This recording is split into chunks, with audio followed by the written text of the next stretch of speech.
And now it's time for more of Southern California's sports fishing voice. Let's talk hookup. This portion of the show is sponsored in part by Ford, the official truck of Let's Talk Hookup. Rancho Leonero, where your wildest Baja dreams come true. Shimano Rods and Reels. Fish with the best. Shimano. Here we go. Another great hour of Southern California's sports fishing voice. Let's talk hookup.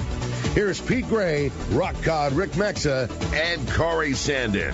Hey, welcome back. Hour number 2, Let's Talk Hookup, right here on the Let's Talk Hookup app and the Mightier 1090 ESPN Radio. Pete Gray here, Rock Cod Rick Maxa in the world headquarters of Let's Talk Hookup here, right in the eye of the storm here in San Diego here with Captain Dylan Reed from Bight Sportfishing, having a great time talking fishing. And I just stepped outside. It feels very tropical outside. It looks tropical outside. Yeah, it's a very tropical day here in San Diego. Yeah. That wind that got up to 7, it's back off. Yeah, Is that, it's like 2 now? Yeah, it gusted up to 7. Gusted up to 7 miles an hour. Gusted up to 7. It's falling back off. And there's a little bit of rain out there that's falling, just like a little sprinkle. Yeah. It's going to get the garden wet.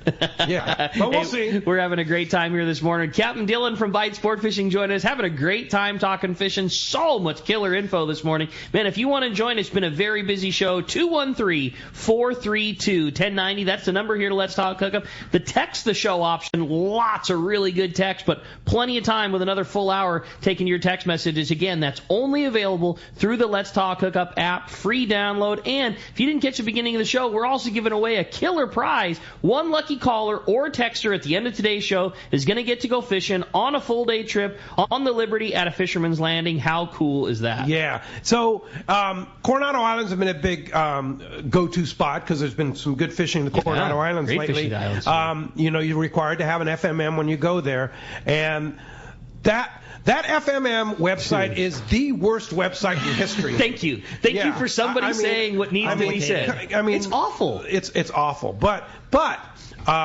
Ken Franke and Edwin at Stack put together a great how-to tutorial on it.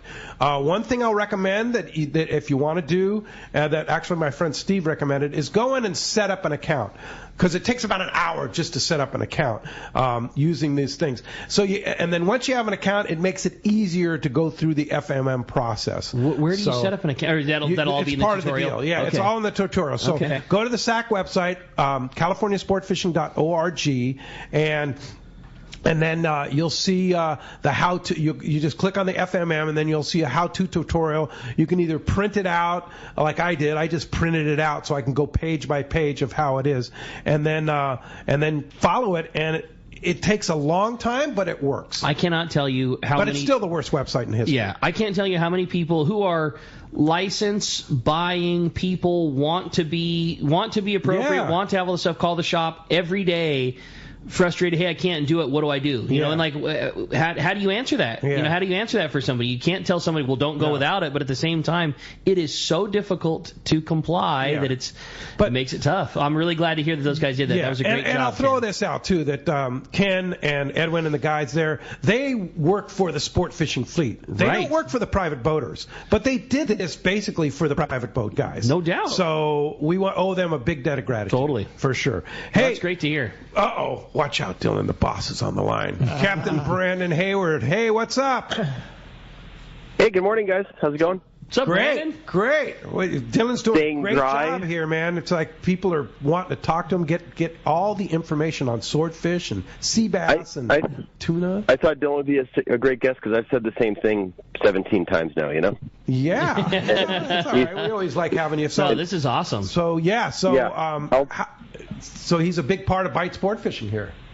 He is. Dylan's a big part of my life. I've known him since we were teenagers, and we worked on sport boats together, and he's one of my favorite people in the world, so it's great to work with him. And I love swordfish as well, and he has such a huge passion for it and has had such huge success for it, so that's been fun to watch as well. Is he your A guy when it goes to swordfish?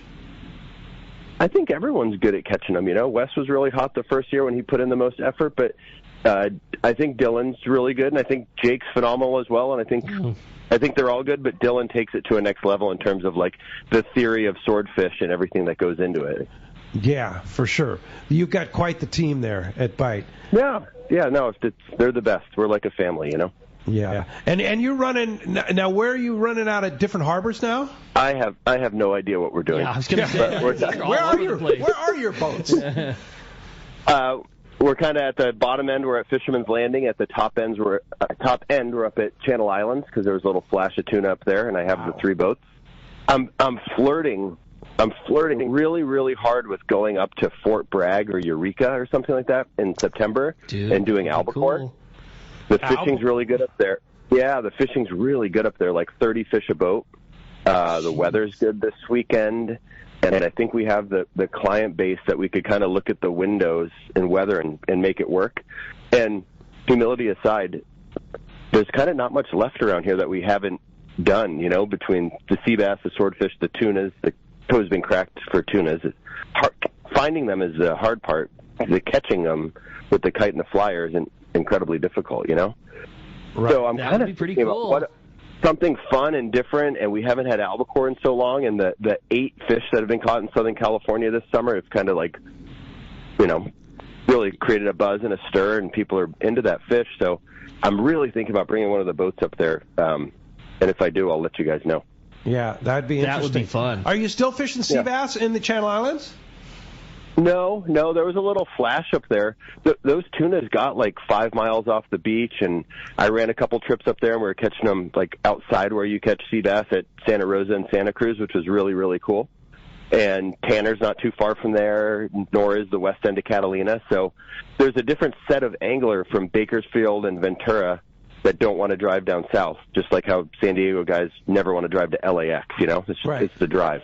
So if you can park a boat up there, you tap into a whole different clientele. It was really fun to see the fishing for some of those guys, at Channel Island sport fishing, seeing a half day or a 3/4 day boat catch a limit of rockfish and then go offshore and catch a bluefin tuna. Like that fish was clearly close to the beach and biting. Yeah.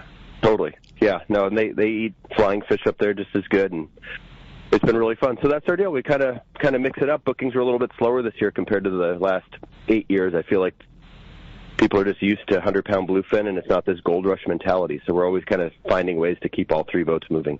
Yeah. So what's the most popular thing for Bight sport fishing? Tuna, sea bass, swordfish? It's still tuna. Tuna, yeah. And you guys we run the most of. I was just going to say, you guys just have it so dialed in. All of the guys that drive the boats are so good at it, and you've taken that, like, picking off a trophy class fish for your guy to such another level. I'm not surprised. You guys just really do it right. You guys still do lobster? I appreciate it. Lobster, yeah, I still do lobster. I still do lobster combo trips. I don't do the 2-day limit style trip anymore. That was just a lot. But the lobster trips, the interest in those has fallen off quite a bit. I mean, that first couple of years I did it by myself, I was running like San Diego style grind every day on those things. So we still run them, but we probably do 20-something trips a year, whereas before I filled up a lobster carton and a half one season, Wow. Yeah. And sea bass, that's crazy. And sea bass is still our huge sauce. We're going to start sea bass season in February. We're actually, for our crew trip, we're all going to go to Africa in January and for the first time shut the business down for 5 weeks and kind of do boat work and take January off. Wow. So we'll start sea bass again in early February. And sea bass is still a huge part of what we do. And, there's 100 guys that can take you for bluefin, and everyone's good at it. But for sea bass, it's still kind of our thing, and there's not many people in the small boat landscape that really excel at it. Yeah, no, and you guys do, because I've been there. It's still my favorite. If I had to pick one fish, I'd probably edge the sea bass out over the swordfish, just barely. But I love the swordfish too. So, and Dylan, we know you're the swordfish. Swordfish is number one for you. Yeah. What's second? For a lot of reasons. Swordfish. Nothing. Swordfish. and then a distant third would be swordfish. Still swordfish. All right. So the sea bass thing's not your deal. I love sea bass. When I worked on the first string back in like 2000, I think it was, and I actually did the drive and went up and worked out of San Pedro, and we had like a number of really good years up there. Yeah. And I've seen it all, 60-pound sea bass eating dead squid in the corner, like ridiculous position. Wow. And I think that's just where, the swordfish thing, like growing up in the industry, I've gotten to experience all that Southern California's had to offer in my lifetime, and it's been incredible. And we've never had legit shots on swordfish. You know, you bait surface ones, and most of the time they don't eat a bait, don't bite. And it's just the top of the food chain fish. Let's be real about it. Like, they're just the gladiator to the sea. It's the one. They eat the best, or one of the best, and you know, from what I've seen, they fight the hardest. It's a different style of fight, but no other fish has that endurance by any means. And you know, and they're the biggest. You know, right? You have legit shots, and commercial guys get 600-700 pound ones. Ooh. And we haven't landed one that size. I think we've hooked them. You know, and we're still just learning how. How do you deal with an animal that? Yeah, that huge and that powerful. Totally. Right. Yeah. Amazing. And then how do you deal with it in a 14-foot skiff? Yeah. That's really something. Hey, Brandon, if somebody wants to book a trip to Bight sport fishing, whether it be swordfish, bluefin, lobster, sea bass, or maybe albacore. I want to go albacore fishing. How do we do that? Our schedule's online, both at Fisherman's Landing and at Channel Island Sportfishing. So you can book online if you want to do an open party. It's just you, or if you want to book a charter, you can do it through the landing. But otherwise, just give me a call. That seems to be the best way. And you can search us out on the web, or my cell is 949-212-0719. All right, and Great it's job. Bight, BIGHT, sportfishing.com. Yep, like the Southern California Bight, exactly. Perfect. All right, Brandon. But I think we're going to go and do the albacore thing. Like, something's telling me to go do it, try it. I'm looking forward to it. I think it's a great idea, and you said it best. There's been a handful caught, and man, it was on every social media, everything, every person talked about. Like, we all want to go catch. I want to go catch one. How rad does it sound to cruise around on one of the 28 parkers for the day and hear the clicker go off? And typically in the fall, the weather gets good up there, right? Yeah, and when the windows are right, it's really good. On a last thing, like, remember when we caught albacore in San Diego? Like, they bid, it was good, but the queen would go up there, and there's something about that fish when it gets above Point Conception. It just bites with such reckless abandon, like 6-way jig stops and just everything you think of with albacore. So I kind of want to do that at some point in my life again. And I think the last time the queen went up there was probably with Sam and Brian. I mean, how many years ago is that now? Yeah. 15 or 20 years ago? And still on Let's Talk Hookup, if Gavin happens to be on the show or Drew happens to be on the show, there's always a question, hey, you think the queen's going to go back up tomorrow? I mean, like, people love it. It was such a big thing, and I get it. That's cool. I think it's a great idea. No, thanks for that. So, but yeah, otherwise, the Freeman at Fisherman's Landing and one of the 28s up at Channel Islands if you guys want to get out with us the next couple weeks here. All right. Sounds great, Brandon. You have openings then? Yeah, plenty. All right. Cool. Thanks for joining us. We're going to get back to it. Thanks for having Dylan. He's the best, man. You bet. Well, somebody had to cover for you. All right, Brandon. Thanks, buddy. Thanks for calling in this morning. Phones are packed. Let's jump into the phones. You got that right, man. They are packed. And if you want to get your shot at 213-432-1090, let's jump back in and talk to Sam. He's calling us from Lakeside this morning. Hi, Sam. Welcome to Let's Talk Hookup. Yo, Sam. Well, looks like we might have lost Sam, so why don't we jump back into him and talk to Gus. He's calling us from Burbank this morning. Hi, Gus. Welcome to Let's Talk Hookup. Yo, Ricky. Yo, Pete. Yo, Dylan. Yo, everybody. Yo, you guys. Hi, Gus. Nice to hear from you. Hey, it's nice to call in, but I think Hills has to stay after class. Do you know what I mean? Yeah, we know what you mean. You know, maybe write an essay or something. Sure. No, I'd like to find out if you guys know what's happening at San Clemente Island. I'd like to fish there a lot, and haven't heard too much about it. Dylan, you up on what's going on at Clemente? We had a report. Well, from Dana, it's from Brian Willie.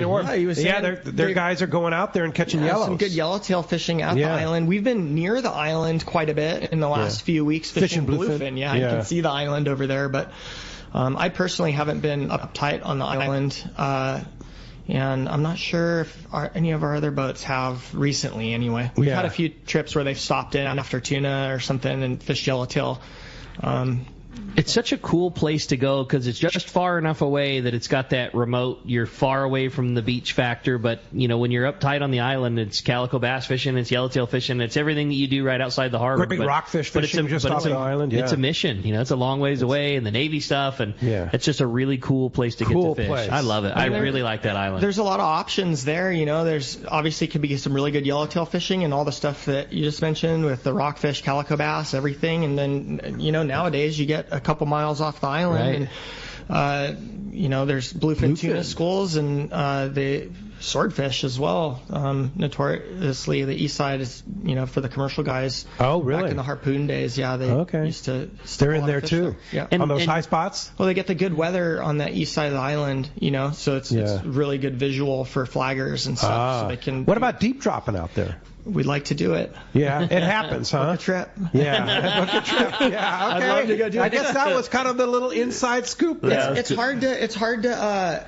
We've got such good fishing along our coast. Right. Yeah. And a lot of times in the fall and winter, I say a lot of times, but as the days get shorter, we just have less fishing time, so it makes it hard to get to spend the time running out there. Right. But I think we're going to come to a point where, when we know there's volume in certain areas, it's going to be worth a 2-hour run to fish for less time to have a more legit opportunity than fishing some of the local banks and stuff. But great.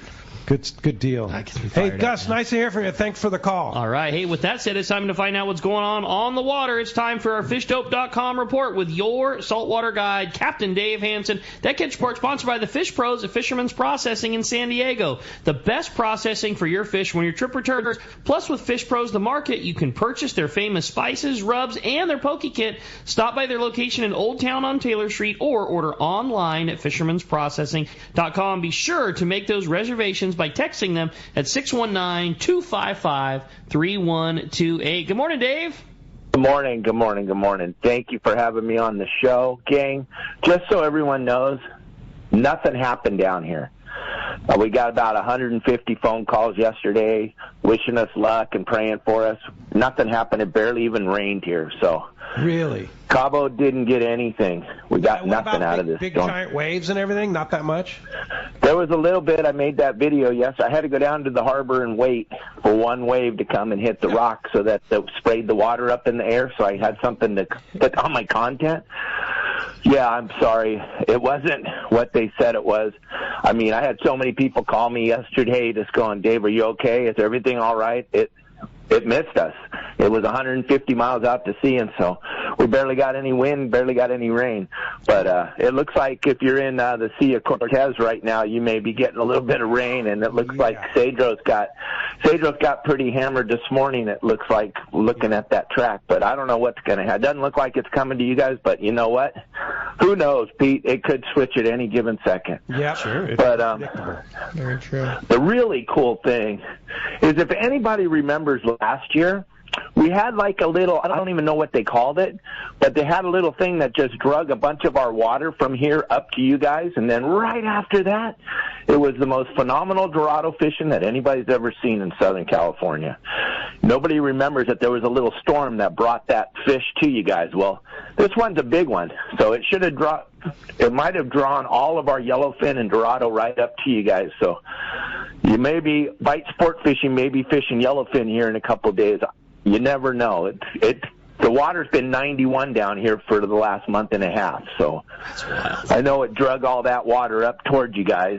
And then as far as that Gus guy was talking about San Clemente Island, it's very good yellowtail fishing over there, but there's no boats there right now because at San Clemente Island, everyone's like you were just saying, everybody's fishing that bluefin 2 to 5 miles off the island, so there's no coverage. So there's 9,853,000 sea lions in one boat trying to catch a yellowtail. It's making it kind of tough. Catalina's the place to be. Everything's biting over there. It's been very good bass fishing. Been some good flashes on that sea bass because Bight Sport Fishing isn't there, so it's given some of us a chance to catch some sea bass over there, thank God. You guys stay with that bluefin and go catch some swordfish and let us catch a few sea bass. And then as far as the coast goes, like Brian Woolley said, and all my guys were talking yesterday on my reports on the community, that water rolled. It got real cold and real green on the Horseshoe, and real cold and real green in the middle of Southern California coastline. So that's kind of weird. Hopefully this whole system brings a bunch of warm, clean water up to you guys. But as far as it goes, that Tanner Bank, Cortez Bank, that looks like the old days of the Huntington Flats. When you look at all the sport boats out there, you go on AIS or you look at the pictures. My goodness, what a volume of fish, like Paul was talking about. I don't think there's a better time to go fishing than right now. You might want to get out there right now. And of course, Danny and the boys at fishdope.com have all the information for you. $20 off a new membership to fishdope.com using the code HookUpNow, lowercase, no space, HookUpNow, $20 off fishdope.com. And Dave, how do we find you? Gang, it's almost impossible to not see me, but if you're having trouble, just go on any social media platform and type in Your Saltwater Guide. I'm going to pop up, and then my website, yoursaltwaterguide.com. And we got a phenomenal community over there. If you're having trouble catching fish and you're tired of following boats, you can jump on my website. You never have to fish for boats again. And Kelly Girl and I will talk to you guys next Sunday. Thanks a lot. If you can't find Hanson, your router's busted. Like, yeah. You got a problem with Wi-Fi. All right, That's Dave. right. Thanks for that. See you guys. Talk to you next Sunday. You know you can always find Captain Dave right here every Sunday. That's always a good thing. Never miss. Right? Never miss. For sure. He's Mr. Reliable. That's for sure. For sure.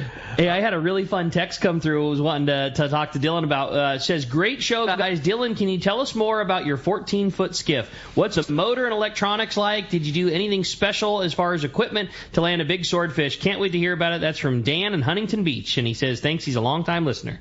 Great. Let's see. The motor's 50 horse to a Hatsu. I had an older motor that I initially outfitted it with, and I went fishing a couple times on it, and I just kind of came to the realization that if I was going to actually fish for swords seriously, that I wanted to have kind of the most reliable situation I could. To be out there on that small of a boat and to be solo. I don't want to be dealing with engine problems, so I just popped out and bought the new one. And I'm glad I did, because I've already been in situations where you wouldn't want to be dealing with an engine issue. Yeah, exactly. Yeah. Especially solo out there and just dealing with a fish. And what about electronics, though, on a boat like that? I mean, and because you need something that penetrates a lot of water, right? Yeah, so I put the bronze 175L transducer, which it's a 1 kW, and I've got a Faruna display. So, for swordfish guys, that's pretty entry level. I found for the most part I can do everything I need to do with it. It gives me water temp, and I can see the bottom out to 3,000 feet, and I start dribbling off traces. But and I can see the deep bait. Usually we're marking the bait anywhere from deep bait 400 feet down to 1,200.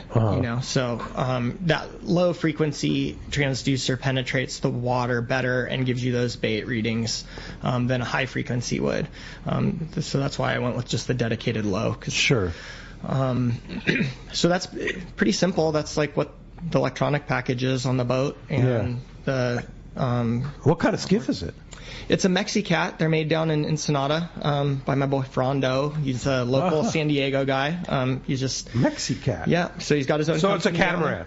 Yep, it's a catamaran. He's been building cats down there for a handful of years. He built some really cool 20 and 30 foot cats, little pilot house versions and stuff. Really?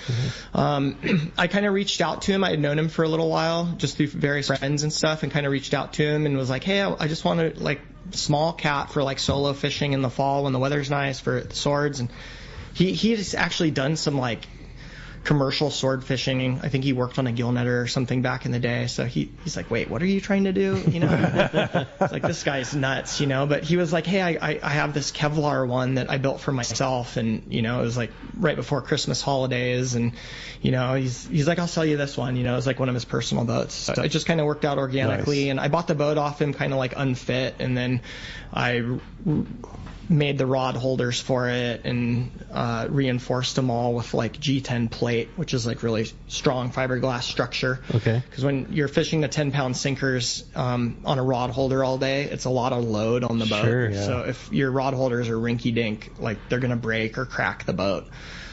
So I spent a lot of time working on the boat just to get it to what I thought would be appropriate for, and I've had to do a couple little tweaks on things, but I've got it pretty dialed now where I'm happy with it and it fishes great. That's cool. What kind of fuel, or how much fuel do you hold?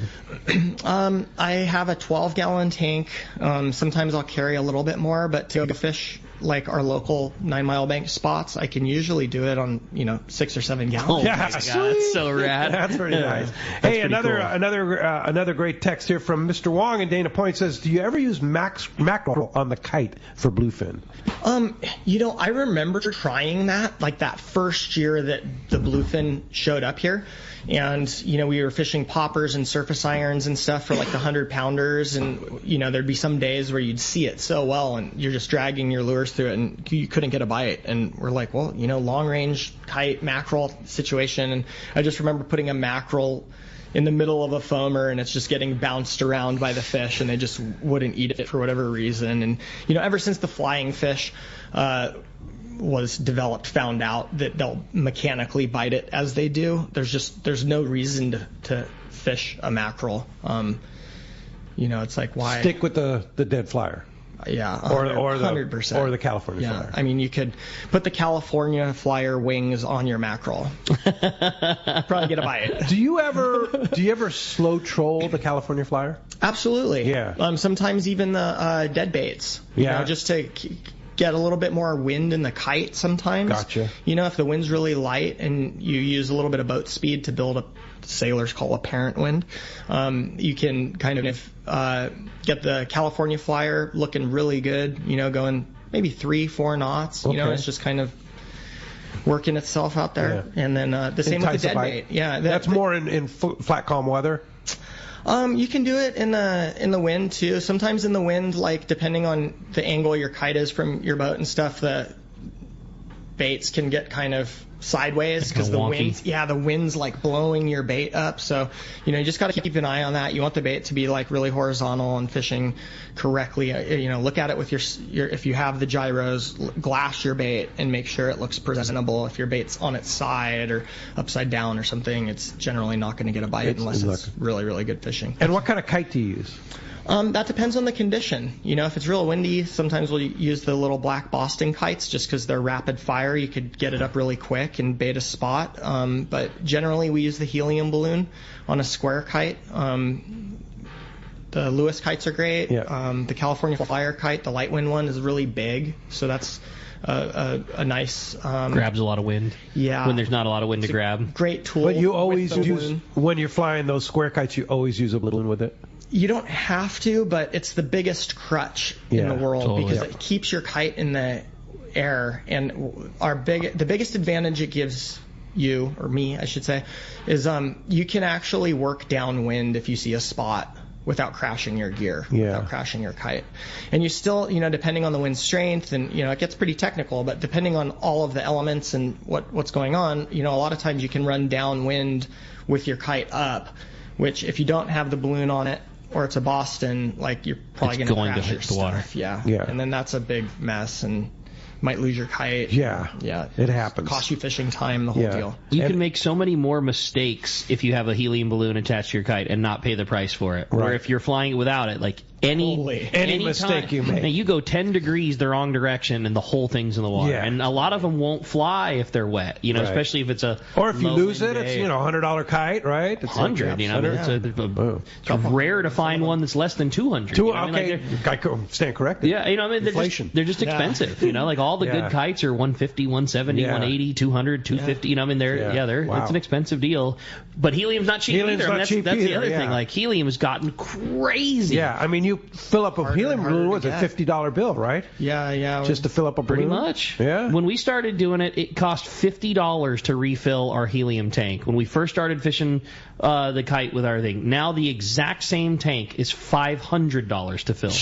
I mean, think about that. That was not that many years ago. It went from $50 to refill the tank to $500. Yeah. Crazy. Pretty crazy. Hey, when we come back, we got a lot more Let's Talk Hookup. More of your phone calls, more of your great texts, and more of this great info with Captain Dylan. You stay tuned. It's Let's Talk Hookup on the Mightier 1090 ESPN Radio. Hey everyone, James Holst here with Norsk Lithium, the official battery partner of Let's Talk Hookup. Here at Norsk Lithium, we have two goals that drive who we are and what we do.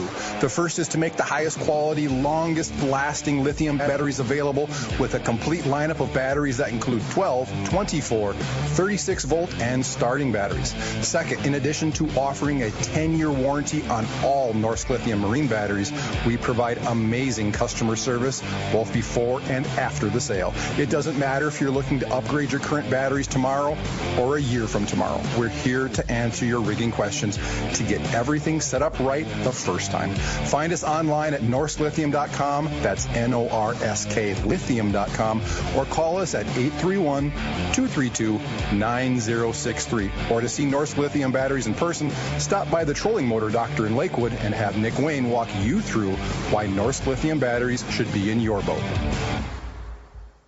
When it comes to fishing rods for saltwater, there's just one name you need to know: CalStar. Take, for example, the Graphiter series. It's a true graphite and fiberglass composite rod, the finest it's ever been built. And for anglers seeking traditional performance, durability, and quality at an affordable price, the CalStar West Coast series of rods and blanks are the ones for you. Their master craftsmen bring decades of rod building experience to every rod they make. So if you want your fishing rods to be truly state-of-the-art, I always recommend CalStar at fine tackle stores everywhere. Great fishing is what Seaforth Sports Fishing in Mission Bay is all about. With free parking and fully stocked tackle shop, Seaforth Sport Fishing is a favorite among anglers. Come aboard top boats like the Aztec, Cortez, Endeavor, Apollo, Outer Limits, Elgato Doe, Pride, Polaris Supreme, Tribute, Pacifica, Pacific Voyager, and the Voyager. Plus, the new Seaforth, Sea-Watch, and San Diego offer the finest half and full day trips available. Seaforth Sport Fishing. To charters or schedule, check seaforthlanding.com. Run by fishermen for fishermen in Mission Bay.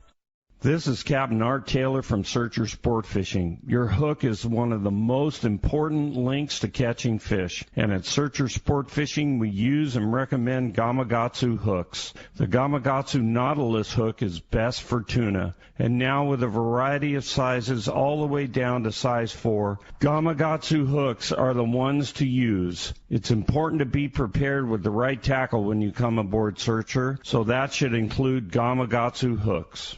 This is Captain Tim Ekstrom from the long-range vessel Royal Star. With my partners Randy Toussaint and Brian Sims, we have set the bar for the long-range fishing experience. Spring 8-day, summer 5-day, or fly-down, fly-back 11-day winter trip, we deliver the highest quality long-range voyage you will find. From our premium RSW fish storage to our top-of-the-line chefs and crew, Royal Star distinguishes itself from all others. Want to grab a spot on the Royal Star? Check us out at RoyalStarSportFishing.com or call Tracy at 619-224-4764. Welcome back to Let's Talk Hookup. Having a great time here this morning. Again, if you want to get through, busy morning on the phones, 213-432-1090. That's how you hook up with Dylan now. The phones are packed up. Let's jump back into them and talk to Jim. He's calling us from National City this morning. What's up, Jim? Welcome to the show. Hey, how's it going, guys? Hey, this rain here right now is building up a little bit, but not much of a storm right now. But my question for Dylan is, on a 300-pound swordfish, bigger or small, whatever, is that fish taken to the fish processing, or do you guys fillet it on the boat or back at the dock, or what goes on with filleting that 300-pound swordfish? What do you guys do? We have cut them, and if clients are adamant about going home with it cut, we can do that. It's actually a really easy fish to fillet. Their meat's so soft. They don't really have bones like other fish. It just kind of like peels off the backbone or vertebrae. It's fun. We like cutting them. The problem is, specific to swordfish, they just do so much better if they've been iced for like 2 or 3 days. So a lot of times we'll send them to the processor, and we discuss this with our clients too. And the processors, they know this information as well, and they'll actually put that fish on ice for 2 or 3 days before they cut it. When I've caught a fish personally, I do the same thing. I'll pack it, in a kill bag on ice and just keep it super iced down for 2 or 3 days. The fish hold up really well for a long time on ice. Like the commercial guys I think you can keep them for like 20-something days just packed on ice. They do really well. But the meat comes out so much better when they've been treated like that. When you cut the fish really fresh, you can almost see the meat like tense up. And like it kind of bulges out the side of the fillet. It's a trip, almost like shark or something. And it because the muscles haven't had time to relax. Exactly. And it still eats great. Sure, it's a fresh swordfish. Yeah, it's going to eat great. But way better if you put it on ice. Yeah, to respect the fish and treat it optimally, the best thing you can do is ice it for a couple days. Obviously, we can't come back and cut your fish after you've taken it and iced it for your 2 days. But my recommendation would be to send it to the processor where you make arrangements sometimes with the processor. Yeah, absolutely. And they'll come and pick it up, or we'll arrange that it gets picked up the next day, or hustle it, whatever we got to do to take care of the fish and keep it optimal. Yeah. But they'll put it in their cold room and keep it super cold for a few days. Or if our clients want, they can take it whole, or we'll dress it like a commercial guy would. No head, no guts, just carcass, and pack it in the client's kill bag, and they can take it home. And so now later cut it. Now I've heard that when you catch a swordfish, you want to scrub the stomach out. Is there truth to that? The stomach just has like a lot of lining on it, somewhat like all the fish that we catch. There's a little bit of a liner in there. The swords have that as well. It's maybe a little bit thicker just because they're so big. And to scrape that off while you're doing the filleting is good or proper. But not do you gill and gut fish before you put it on the ice? Yeah. And when you're cutting it, either before you ice it or after you ice it, we usually scrub the fish. This was new to me prior to my sword fishing experience, and they don't really have scales, but they do have like their skin's almost like a shark skin. It's like kind of smooth one way and kind of grabs you the other. But they have kind of like a layer of like slime on them, dirt. But when you hit them with a scrub, like a deck brush, this like black film, gray film comes off of them. You can like scrub the whole fish down and then hose it off, and because it's the only fish that gets treated that way, it's kind of one of our favorite parts. One thing I can tell you, Jim, take it to the processor, because a fresh piece of swordfish, that's it for me. That's my favorite piece of fish to put on the barbecue. It's so good. But man, you don't want to see all the things living in your swordfish. Just get your killer bags back from Fisherman's Processing. They'll be clean and pure and beautiful. Like those things they just do. That's swordfish. They just have gnarly stuff living in them. Kind of like a halibut. Yeah, when there's a lot of worms. Yeah, you just cut. When you're cutting it at home, like let's cut wide around whatever that little yellow knob is inside there. And man, sometimes the ignorance is bliss when it comes to eating that thing. You get a tray of beautiful, perfect fillets back. You don't think twice. And sometimes when you're cutting it at home, it's like, whoa, that thing's still crawling around, man. They got some gnarliness living in them. It's a once in a lifetime fish, or hopefully more than that for some people. But just like when you harvest a big bluefin or any of our fish in the fishery, just treat it right. Respect it. Yeah, take it. Treat it right. Get it iced down and chain of custody. Keep it cold the whole time and.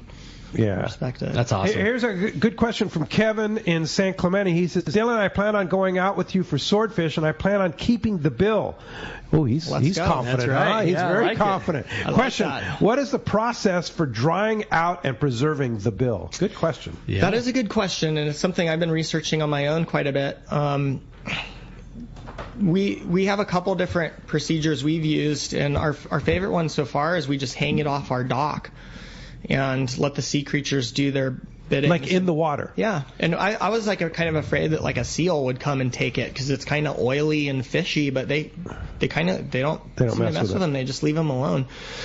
And after I'd say good 40 days, like a month and a half or something, they're pretty picked through, and it's just this nice ivory looking skeleton of the bill. And I've heard that done with shark teeth, like shark jaws. Yeah, same kind of thing. Hang the shark jaws out. Exactly, and then you can dry it out from there. Use a little bit of peroxide, or I think they say not to use bleach. I've heard of other methods. Guys have made like chambers out of PVC pipe, and they'll drop their bill in like acetone.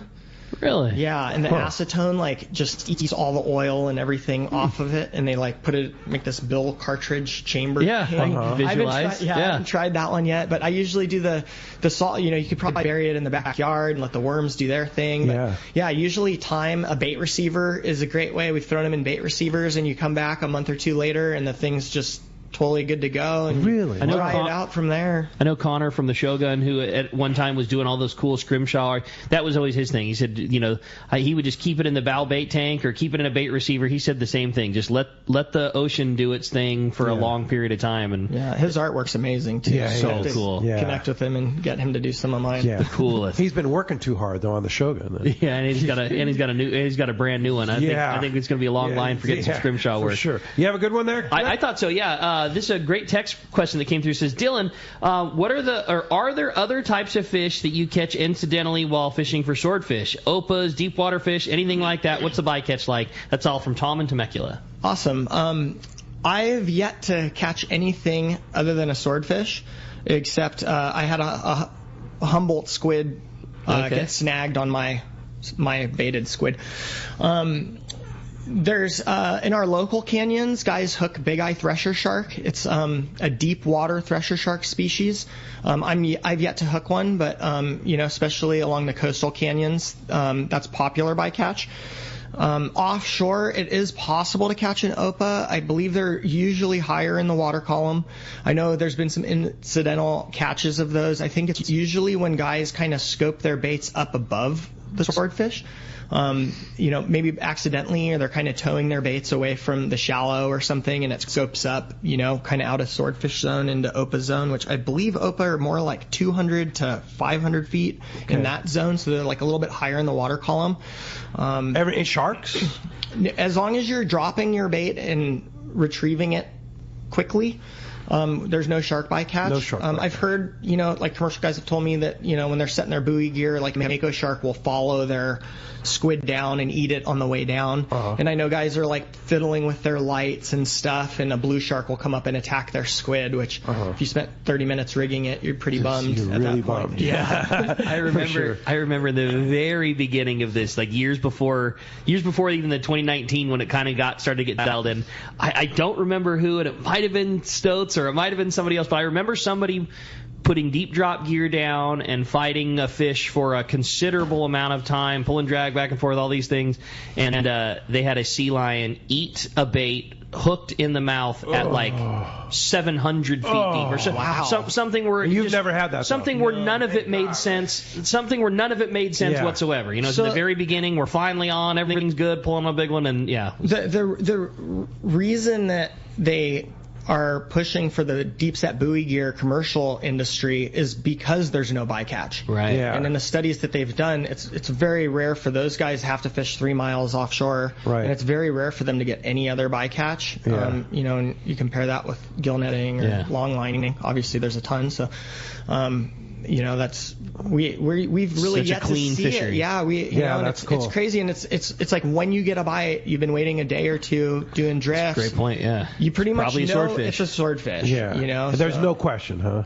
I mean, because there's nothing else down there. Yeah. At that's feeding at that depth. So that's cool to discover. I'm like excited. I was like catch an esquilar. Or something. Right. Yeah. Bycatch, but nah. They figure at some point something's got to swim by. Yeah, you would think even on the way up or down. Totally. As you're retrieving it through the water column or something, but so far around 1,000 feet, only hooking swordfish. That's cool. Hey, Chris in San Marcos says contact Jamie Lyons from KK Pono Lures. Does a beautiful job of preserving and displaying bills from swordfish and marlin. KK Pono, Jamie does a really beautiful job. He does in addition to that, he does really cool job with. And you can get a hold of him through Ken's Custom Reels in Oceanside. If he's easy to find. Totally. Yeah. I like those tuna tails that he preserves too. You know what I mean? Like a cool trophy that doesn't cost you a fortune. Yeah. Like you catch a big cow tuna, makes a cool desktop pedestal type thing. Yeah, he does a great job. Jamie's man. Yeah, for sure. All right. Yeah, there's so many questions about swordfish, and I think it's kind of like the buzz. So give us a kind of a scenario. What's a typical day of swordfish fishing with you? I'm going to charter Bight Sport Fishing. I'm going to go fishing with Dylan. Great call. Typical day is, you'd show up, whatever marina we're running out of at the time, depending on where the fish volume is located. Like Brandon was saying earlier, we'll move the boats around to access the best fishery that we can. You show up at the morning, pretty much everything's taken care of as far as tackle, ice, everything on the boat, and we get you loaded with all your stuff and head out to the grounds. Bring your lunch? Yeah, the clients bring their own food. Yeah. And we'll head out to the grounds, wherever those may be, and we'll just assess the area as what's currently happening, maybe what happened the day before, if we were out or if we hooked fish or caught fish or, and depending on how it looks, we'll set up right away, or maybe we'll look around and look for, we might be looking for temp edges or bathymetry or bait or all of the above, depending on if we had success in a previous day on one of those things. And we'll get set up in a drift. Our drifts usually go for anywhere from 30 minutes to several hours. And then if we haven't had a bite and we've drifted out of water that we deem as good water, we'll do a bait check and wind in and reset, and the day pretty much goes on like that until dark, especially in the fall, the days are so short. So you'll fish till dark pretty much. Yeah, and we try to get out early and fish as many daylight hours as possible. So it's all about time on the water. At this point, it's definitely about having time with baits in the zone. Yeah. If you're on good water and there's fish, where you're fishing, that's the most important thing. And then from there, we just try to keep baits down as in that zone as long as we can, give the best. What's the longest you've ever pulled on one? Ooh, that's a good question. We've had fish that are like 6 and 7 hours. Oh. The 7 hour one, when it came up, it was pretty much dead, and we were dealing with really bad weather, and so that was a contribution to it. The 6 hour one was only a 200 pounder, and the thing it got dark, and it turned into Terminator mode. And it just, dude, I've never seen anything like it. It was on the wind down leader for 150 feet away. Yeah.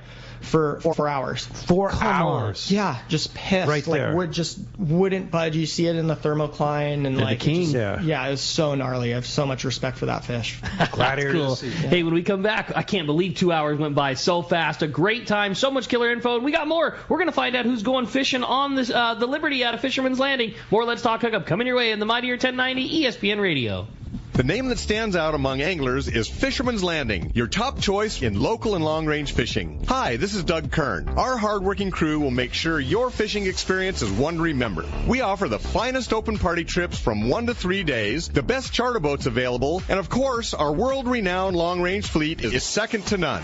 Fisherman's Landing is a full-service operation offering great half-day trips on the Dolphin and full-day open party trips on the spacious and comfortable Liberty. Since we introduced the full-day trips at Fisherman's Landing, the 85-foot Liberty has become a favorite among full-day operations with bunks for your comfort, huge bait capacity, and RSW fish holds to keep your catch fresh. Plus, Liberty has a big modern galley and 2 interior heads with showers. All our open party trips from half-day, full, or 1 to 3 day trips can easily be booked online at fishermanslanding.com or give us a call at 619-221-8500. I'll see you at Fisherman's Landing in San Diego.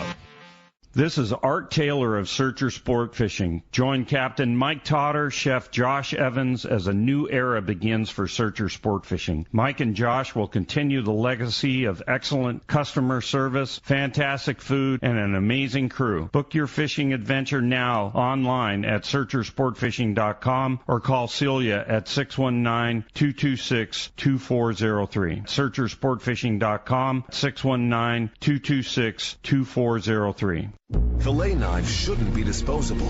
Introducing APTCO fillet knives that are built to last. Designed in collaboration with Boker, Germany, APTCO knives feature 4116 German stainless steel, bonded with titanium nitride to ensure optimum corrosion resistance and exceptional edge retention. A non-slip TPR handle maintains a firm grip when processing game fish. Premium in every sense, APTCO fillet knives are available in multiple length options to provide the right tool that gets the job done season after season. Fillet knives from APTCO. Any fish, any water. On your next fishing trip, you want to maximize your catching power by using the best jigs available. That's why you need Sea Falcon. These handmade Japan brand certified lures will take your fishing and catching to the next level. All Sea Falcon jigs and plugs are hand painted in Japan, utilizing the highest level of quality and attention to detail. Gamakatsu's premium assist hooks are ideal to pair with Sea Falcon lures. From knife jigs, short jigs, poppers, and plugs, Sea Falcon lures get it done. Check SeaFalconUSA.com. Welcome back to Let's Talk Hookup. Hey, we're going to find out who's going fishing on board the Liberty. Dylan's going to do us the honor, flip the prize coin, and today we have a texter winning. So congratulations, Mr. Wong and Dana Point. You're going fishing on the Liberty. Congratulations, Dylan. Great job. Rad, Dylan. So thanks much for having information. me. If somebody wants to go catch a swordfish with you, how do we do it? Check us out at Bight Sportfishing. Give Brandon a call. He shouted his number out earlier. We also take bookings through Fisherman's Landing, and depending on where we're operating up and down the coast. And ask for Dylan. You want ask for any of us. All the guys are good. Yeah, it's fun to fish with all of us. Yeah, for sure. Thanks, Dylan, for taking the time to come in. Appreciate that. Of course. Hey, thank you all out there. Thanks to JP for manning the phones. Thanks to Adam for the app. And be safe today, and we'll see you next week. Carl Schmidt from Fisherman's Landing next Saturday talking some serious fishing. And then next Sunday, Jeff Roberto from Sushi on a Roll will be here talking fish care, fish eating, and more. Thanks for listening today. We'll see you next week right back here on the Mightier 1090 ESPN Radio and the Let's Talk Hookup app.